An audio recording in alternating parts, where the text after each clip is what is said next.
Morning, I'm Dee O'Reilly. This situation is evolving by the minute. We've been watching it throughout the morning, and authorities are about to give us an update. We want to get right out now to ABC Action News reporter Rodney Dunnigan on the scene in Thonotosassa. He's been there throughout the morning. Rodney, what can you tell us so far? Well, Dia, let me tell you, it turns out this situation was a lot more dangerous than we initially thought. Turns out that this guy was inside of that mobile home with a 3-year-old. So we're just getting that information out here this morning. Colonel Chad Cornerster joining us this morning. Just give us the background as far as how this all started and tell us about the children that were actually inside the mobile home. Of course, this resulted as a 911 call for service for a domestic violence situation. She advised that she'd been battered by her boyfriend.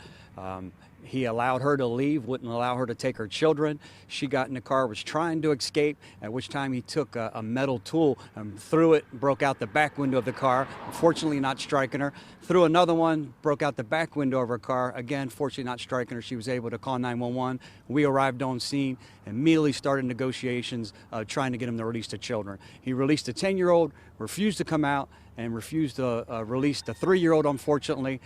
Negotiated for several hours before we finally had to go in and get him. And fortunate for everyone involved, a peaceful resolution, a very good job by our SWAT team and our negotiators today. Yeah, and initially this guy told you that he had a shotgun and that, you were concerned, obviously, for the safety and what he may do to himself and this child. Absolutely. A very, very tense situation, as you could imagine. Said he had a 10-gauge shotgun and he had a machete and he would kill at least the first 2 deputies in the door.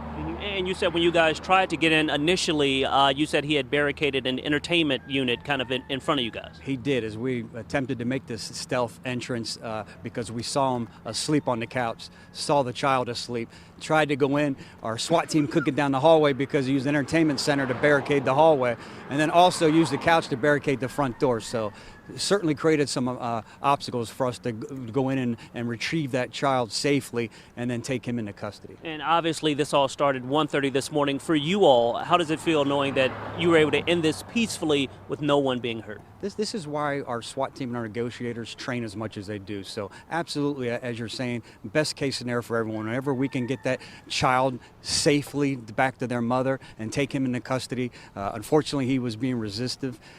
We had to deploy a taser. That wasn't effective, and after a brief struggle, our SWAT team members were able to finally gain control and handcuff him and take him into custody. And if you can you give us the list of charges this guy is now facing this morning? Sure. He'll be charged with battery by strangulation.